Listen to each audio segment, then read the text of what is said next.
'Tis the weeks before Christmas, and here at our place there are no creatures stirring, of mouse there's no trace. And just like everyone throughout the land, we'll be singing some songs, but with our own big band.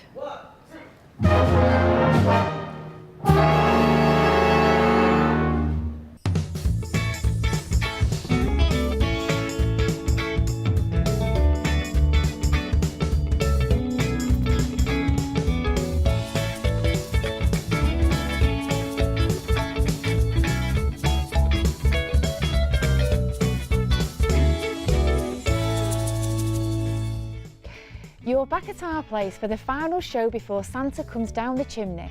I'm Stagg, and tonight we've got a host of heartwarming community stories and some great reminders of what you do best, helping each other out.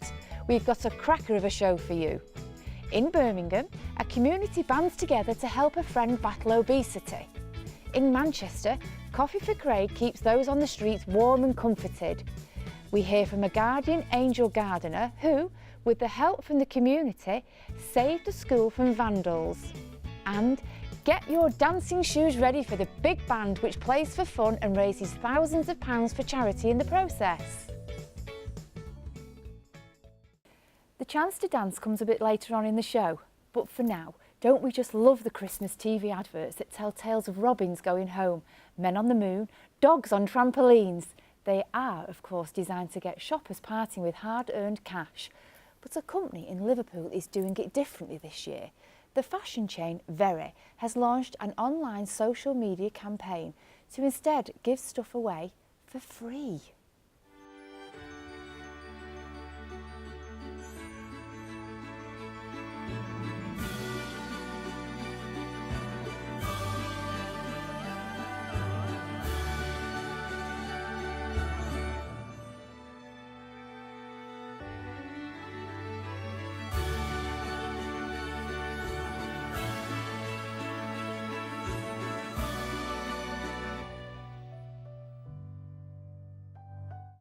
Now, our reporter Tom Hoy is down at Salford Quays. Maybe he can explain a bit more.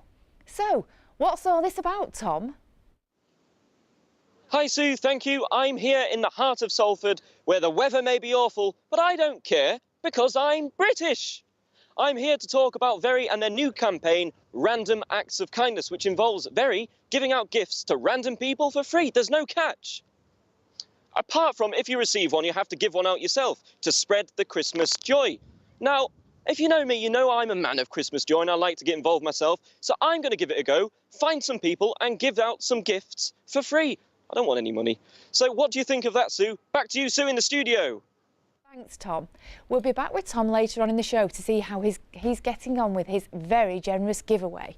However, first up, we've got award-winning gardener Jacqui Brocklehurst in the studio to teach you how to make your very own community herb box. Let's head over to our allotment to see how she's getting on. Hi Sue. Hi Jacqui. So, you're an award-winning gardener, I believe. What makes you want to pass on your expertise to others? I get so much satisfaction out of gardening, and with my career in gardening I've done so many different things, and it's given me such pleasure that I just want other people to get those skills as well, and there are so many different aspects. I just want to see, you know, where it takes people. Yeah, and you're passionate, I believe, about educating children in the growing plants and products and all the produce that you can get. Yeah, absolutely. I work in a primary school and it's just great seeing the kids learning how to garden. I think it's a real life skill. Yeah, it's a way forward for them, isn't it? Yeah. So could you tell us a little bit about one of your most recent projects? Yeah, it was something I did with school. We went to the RHS flower show and we actually built a show garden with the kids while we were there. Right, that's great. So the children actually built, grew things from scratch, did they, with their own seeds and stuff, and designed the plants and how they were going to do it? Yeah, the RHS gave us the theme of musicals and we were specifically given The Lion King, which is a fantastic theme for a garden. So the kids decided on all the different colours they wanted to use and the plants and some animals they wanted to make to put in there. And then they started growing things from seeds and cuttings and potting things up and taking care of everything. Yeah. That's fantastic. Yeah. So tell me, what happened then to the plants? We were growing them, and then one morning I went into school, opened the door of the polytunnel, and it was just devastating because vandals had gone in and had snapped the sunflowers, which take quite a while to grow, thrown the plants around, trampled everything, and pretty much destroyed all their hard work, which was just, we were at that point of, can we come back from this? We don't know. So the community got involved then and rallied round and set it back on its feet. And how did you feel then about that project? It was being just back? Brilliant, because the community got to hear about it, and people were turning up with plants for the garden, businesses donated money, and what the kids saw was such a triumph coming out of such a tragedy. Yes. So for the herb box then, what are the main things that we need to make it? You need a box, you need some good quality compost, and you need the selection of herbs that you want to put in there. That's great. Thanks, Jacqui. So what I'm going to do now is I'm going to leave you, get your green fingers working away, get digging into the soil, and we'll be back in a bit. And I can't wait to see how you get on. So, as the festive season approaches, people may well be already thinking about the new year and their resolutions. And it's a bit early for me. But some will be thinking about spending less and others about giving up bad habits. But how many of us ever stick to our pledges? Well, one man from Ulster actually did with a little help from the community. Here's Tom's story.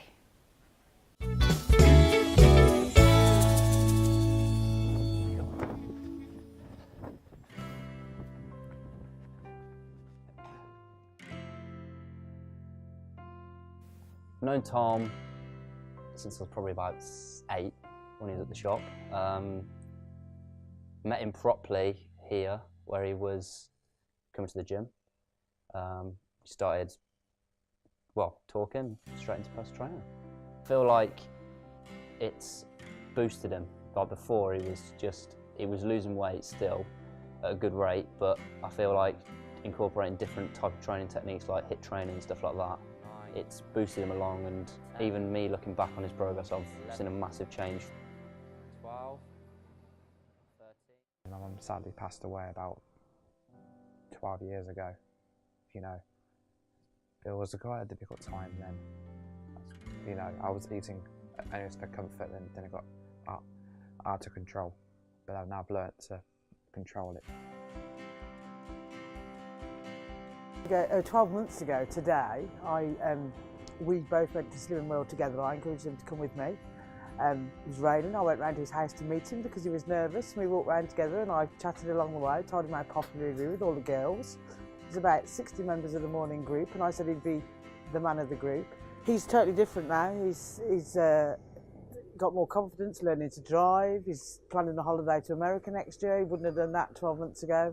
Just his confidence levels, and he's a lot better at work as well. So he can fill those beers quite well these days as well, whereas before he'd get a bit short of breath 12 months ago.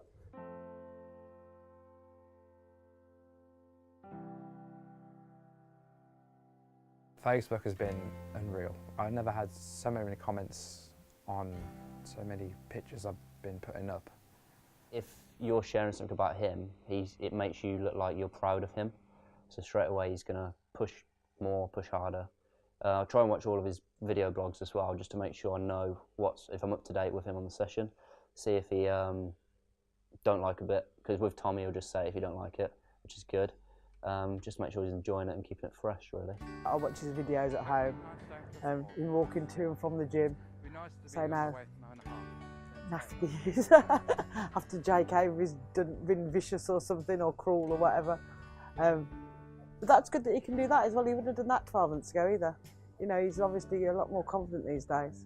By the end of this year, I want to be 10 stone lighter at least. That's what I want to be. So by working out, I'll be 17 stone and 8 pounds. I have to thank everyone who's helped me through this epic journey that I'm going through. It's been a real hard journey, but I'm not stopping yet. I've got a long way to go before I reach my personal goals. I'm back with Jacqui now, and the herb box is coming along lovely. So Jacqui, got a bit of a confession. I'm not really very good at gardening. Could you give me some top tips for, doing something like this herb box?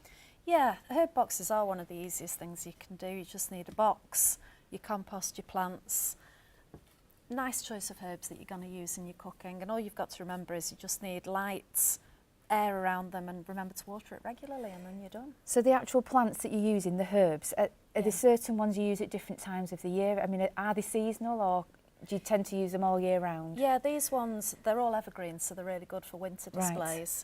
They're also all Mediterranean ones, so they like the same conditions, they like sunshine, because there are some herbs that like to grow in the shade, but these all like the same situation, so Right. if you group them together. That's great. So whereabouts are you up to now in this process of doing your herb box? I've already done the basic bit of it, so what I've done is put some gravel along the bottom, because Right. drainage is one of the most important things Okay. with herbs. They like a free drained soil. Yep. So I've got a layer of that on the bottom, and then I've started to fill it up with compost, and then the next thing to do is just get them out the pots and pop them into the herb box, Right. and then we'll get them all tucked in nicely with the rest of the soil. That's great. Thank you. So Jacqui, after hearing about all the wonderful work you do locally, it's time for my favourite part of the show, where we see what you are doing for your own communities. Let's take a look at our bulletin board, bursting with your great good deeds. Welcome to this week's Our Place bulletin board, and have we got some great stories and projects in store for you. Remember, there is space on our bulletin board for stories from you at home. So, if you have a good news story like Tom, or would like to nominate someone for all the great work they do for their community, then please get in touch. Go to the bulletin board section of our website and leave us your story, or simply tweet us at OurPlaceTV. And you never know, we might just show your story right here. So, back today. Over in Scotland, calling all men, we need you. A local Perth amateur operatic group are running low on male voices. All age groups welcome, so if you feel you've got the voice of an angel, get in touch. Now, in Wales, congratulations to Paul Crapper from Abergavenny, who has been named Community Coach of the Year. He has got hundreds of people on their bikes at his cyclocross and mountain biking club. He prides himself on being inclusive and getting anyone who wants to on a bike. So well done, Paul. Now, over in Nottinghamshire. Are you a nifty knitter? If so, Nottingham-based charity Knit for Needy Kids needs you. They need warm and comforting blankets to help save the lives of orphans struggling through the cold winter. Over to Oxfordshire. Well done to the Oxford Homeless Project, who each week cup up a storm to provide Oxford's homeless community a hearty curry. They need volunteers to help them with their Christmas curry lunch on the 26th of December. So please get in touch with your own stories. We love to hear from you here at Our Place. And if you would like any information on how to get involved with any of these projects, please visit our website and it will all be on there. That's all for today's bulletin board.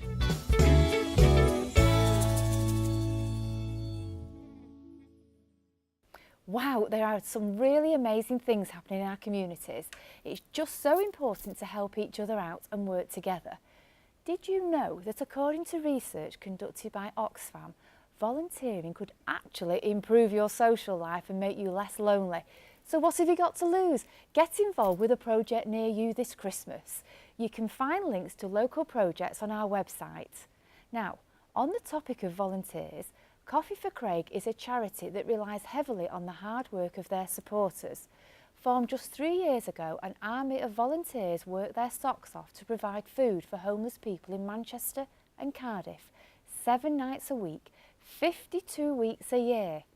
Our Place reporter Tom Hoy has been to see how they make it happen.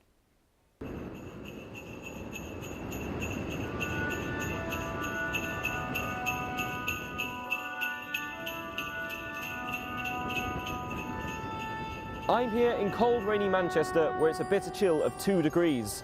The homeless population here in the city is reported at 70, but it's actually thought it's much closer to 200.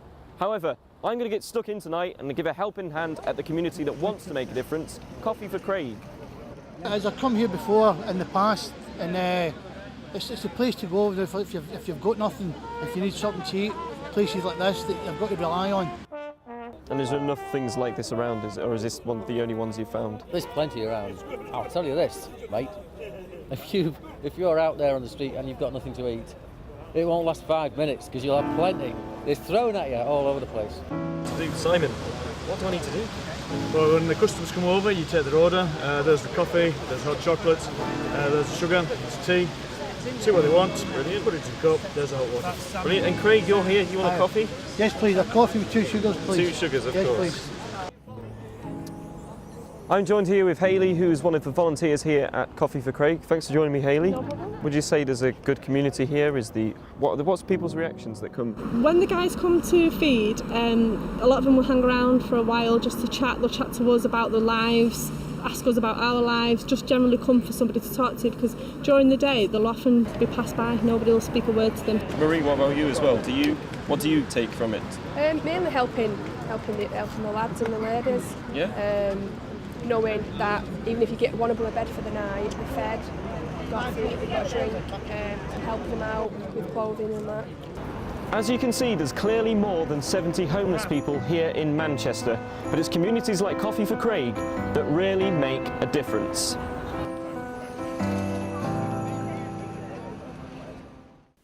So you can really see from that Britain's homeless community cannot be ignored, and the need for food and support is as strong as ever. It's volunteers like those seen in the film that really can make a difference. This year, loads of businesses, pubs and cafes all around the country are opening up on Christmas Day to provide Christmas dinners for the homeless in their communities, and that's brilliant. Now today I'm joined by Judith, one of those who do give up their Christmas to help the people less fortunate than herself. So Judith, what made you decide initially to give up your Christmas Day and go out and help other people?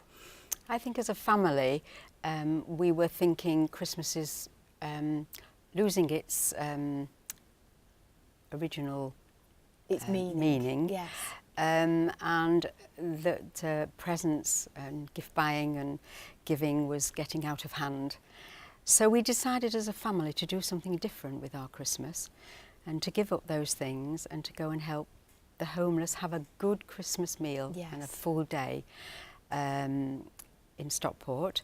So we were there all day and it was absolutely wonderful. They had everything they could possibly want for a Christmas day. Yes. Dinner and entertainment and the lot.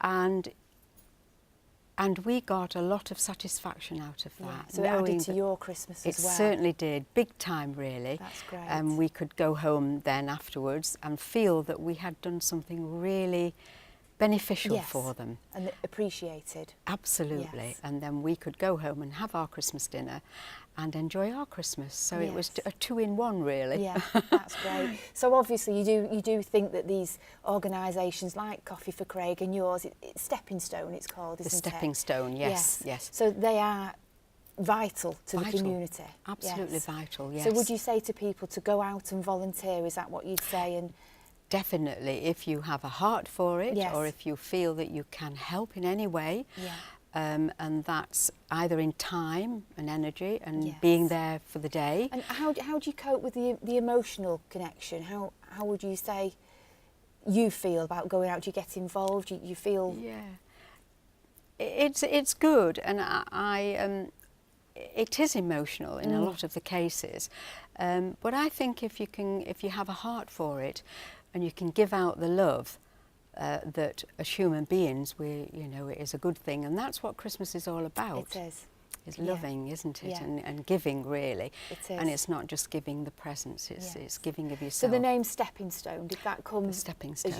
A stepping stone into their lives and you know them coming back into the community and being part of it? Well, it's a Christian organisation, the Stepping Stone. It's run by 4 trustees from different churches in Stockport. Yes. And it's for the homeless, drug addictions and alcoholism. So we get a variety of people in. Yes. We can only open at the moment 2 days a week, Wednesday and Thursday, because of the lack of volunteers.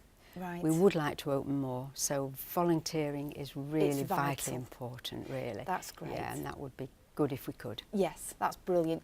Thank you very much, Judith. That's lovely. Thank you. You're welcome.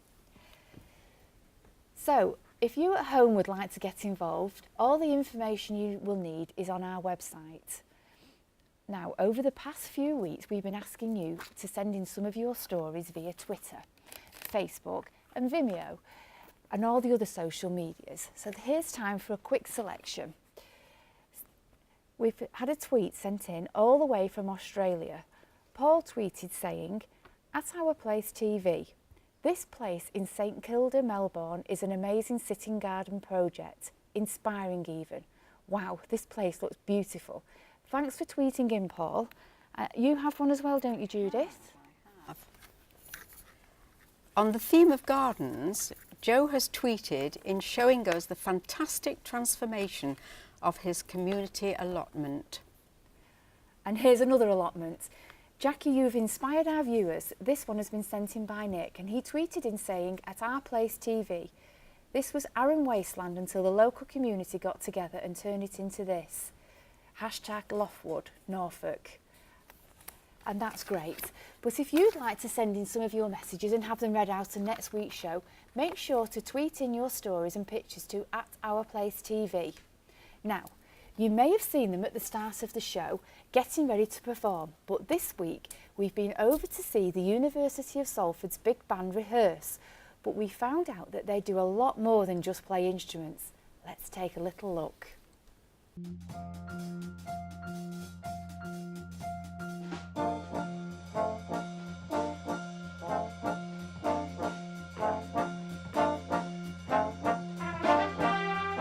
My name's Tim France. I'm the director of the University of Salford Big Band, and I've been the director for the last 5 years. The band play at a church every year, St Philip's Church in Salford. That's open to the community of the church and obviously Salford itself.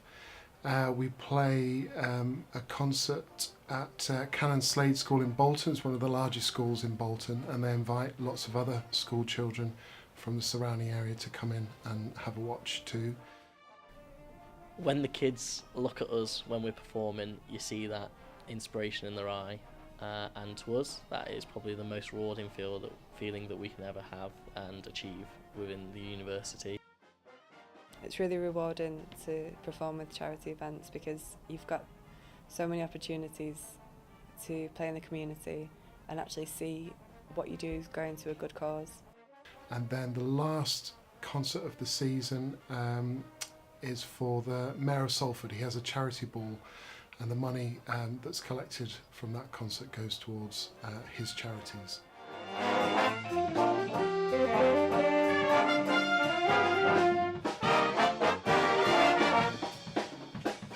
I don't know about you, but I was just getting into that. But don't you worry, that's not all from them. There will be more from them soon. Now, I wonder how our very own act of random kindness is going. Oh, I wish I was out there with them giving out all those gifts. Let's see how Tom's getting on down at Salford Quays, handing out all those gifts. How's it going, Tom? It's the most wonderful time of the year because I've given out gifts like I said I would, and I don't expect anything back. I'd just like to keep stressing that. I found 4 people from the Lightways Festival that I've decided to be very nice to today and give gifts out. So guys, open your gifts, go on, feel free. Let's see what you've got, Jenny. Got some chocolate. Oh, you got some chocolate. Yeah. So do you think it's important we do things like this, Jenny? Yes, just because it gives a bit of sense of community and like to know that people still like do things like this. It's nice because I think so many people get caught up on social media nowadays. Yeah, it's nice to do things for people in person that people can see. Yeah, and what would you say there's enough societies doing these types of things? No, I don't think there is enough, but I think the more people catch on and do it, and it's nice to receive a gift from, it makes you feel special and valued, of course. Yeah, definitely. And happy. And Kath, I know you run your own scheme called Love Sale. Just tell us a bit what's that about. Well, I'm part of a group called Love Sale, and about 3 times a year we descend on Sale town centre and give out gifts, random acts of kindness like paying for people's coffee, paying for their shopping, car parking, that sort of thing. And it's really well received with, by everyone in Sale. And we get a lot of support as well from the council, which is great. So it helps that atmosphere of community. Right, and what made you start that? What was the idea behind that? Well, we wanted to just reach out to the community, let people know that we're part of the community, and that this is what you can do to put a bit of sunshine into a grey day, sort of thing. Well, it sounds like a great idea. Now, you'll notice there's one person here who hasn't got a gift. I've got nothing against him. Here you go, Eddie. Sorry, it was merely for the camera purposes. But have a look. What's inside yours? Oh, okay. Chocolate as well. How does that make you feel to get a gift? I mean, that's exactly what I wanted for Christmas, so I can't complain. Well, there we go. I've made 4 people happy. What about you, Sue? Wow, and who wouldn't be happy with those gifts? Well, Tom, I'm here with Jacqui. She's just finished her amazing herb box. Gosh, that looks absolutely fantastic, and the smell is gorgeous. The herbs are really strong now. You've touched them, aren't they? That's it, yeah. Once you've disturbed them, they really start to release the smell, don't they? They do. So would you mind just giving us a quick recap now for our viewers at home and how you actually went about building the herb box from scratch? Yeah, just get yourself a nice container. You need some drainage at the bottom, so I've put a layer of gravel underneath, filled it with compost, and then you just take your herbs out of the pots and pop them in. Give it a good water when it's done. Yes. They should be quite settled. Yeah, and they look absolutely great. And what would your vision be ultimately then for these herb boxes?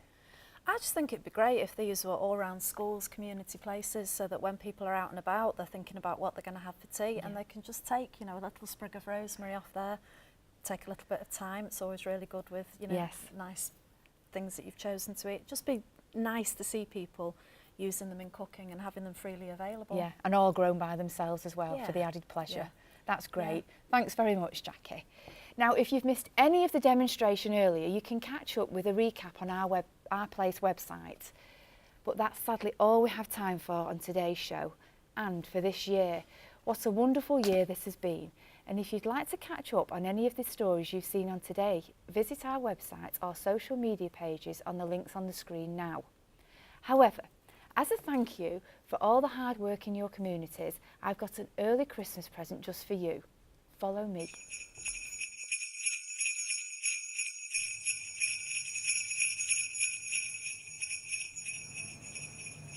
Well, I hope you've got your dancing shoes on because here's the Our Place Christmas Tea Dance and you are our guest of honour.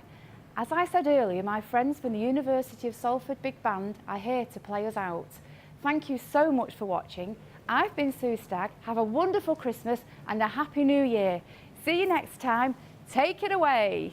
1, 2, 1, 2, 3, 4. Frosty the Snowman was a jolly happy soul with a corncob pipe and a button nose and 2 eyes made out of coal. Frosty the Snowman is a fairy tale, they say.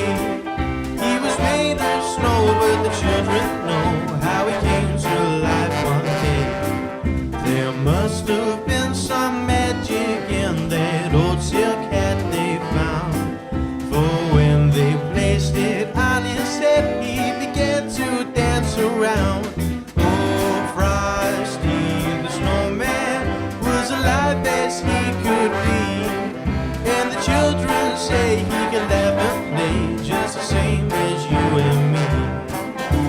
Frosty the Snowman knew the sun was hot that day, so we said let's run and we'll have some fun now before I melt away. Down to the village with a broomstick in his hand, running here and there all around the square, saying catch me if you can. He led them down the streets of town right to the traffic cop, and the only push for a moment then he heard them holler stop. For Frosty the Snowman, it's a hurry on his way, but he waved goodbye saying don't you cry, I'll be back again someday.